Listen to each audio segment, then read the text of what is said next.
John Mulligan again from Search Engine Strategies, New York 2009, and I'm here with Erik Qualman from EF Education. How's the day treating you so far, Erik? The day has been fantastic. Getting to re-meet all my old friends that are in town, so it's great to be up from Boston. It's a big show here, yeah.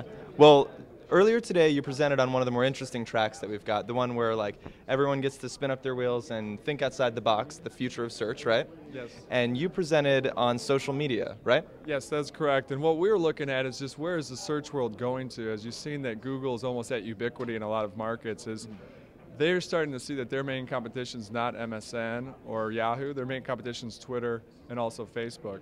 So we're looking at it from one, a business perspective, but also two, what does that mean from a user perspective? And the beauty is that search is going to become much better. It's pretty prehistoric right now. Everyone gets the same results, and some of it's not that useful.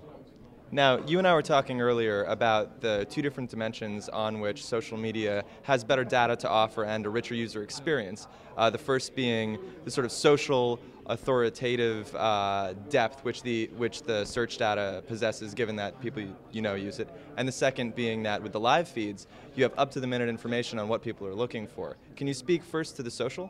Yeah, exactly. I mean, a good example is that if you're having your first kid, and you need to buy a baby seat. You've never purchased a baby seat before, and that's a pretty important purchase for you. And you've been assigned as the husband to go out and get the baby seat. Right now, if you were to search on Google, it would probably take you about 15 to 20 hours of research to figure out, one, I'm going to search on baby seat. Two, I'm going to read all the reviews, which are from third party, and you don't know where exactly they come from.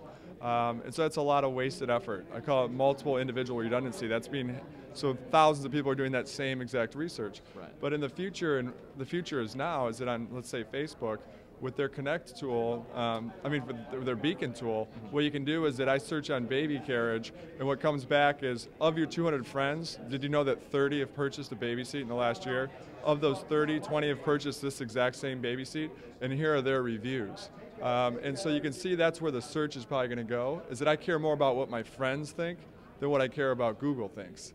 Now, it might be that there's a hybrid of here's the Google search results next to here's your friends' results, but that's where it's really going. The power is going to be with the best product's going to win, because you're going to find out from your friends what they think is the best. So it's sort of like a Cracker Barrel database. Yep, exactly. So like in terms of the timeliness perspective, this is more of a new innovation where you have these social media companies that are actually like opening up the vaults and showing what's happening real time on their sites.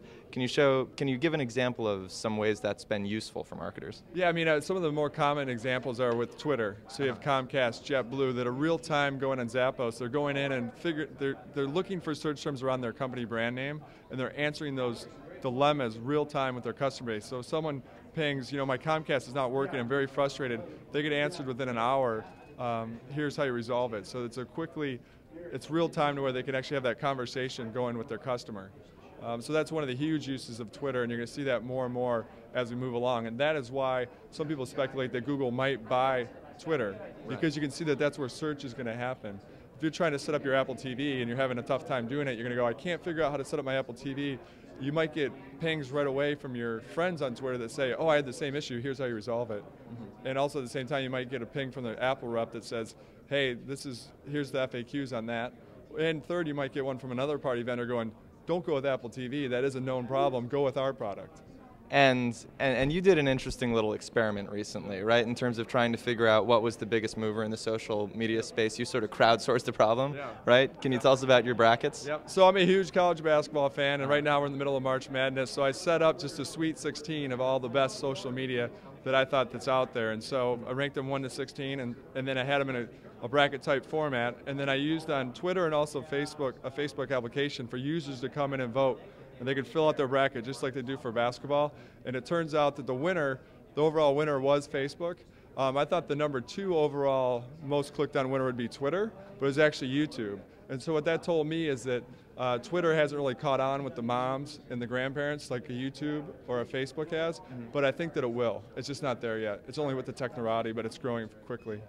And journalists can look forward to not having to write articles anymore when they have social apps to do it for them, right? Yeah, exactly. And so that's a whole other ball of wax. I just said in a presentation about what is happening to all the newspapers. Yeah. So you can look for Erik's article on Search Engine Watch that went up last week? Yeah, the last post was on Monday, exactly with the final 4. Right. Yep. Right. Okay, thanks a lot, Eric. Well, thank you. And stay tuned for more from Search Engine Strategies 2009, right out of New York City.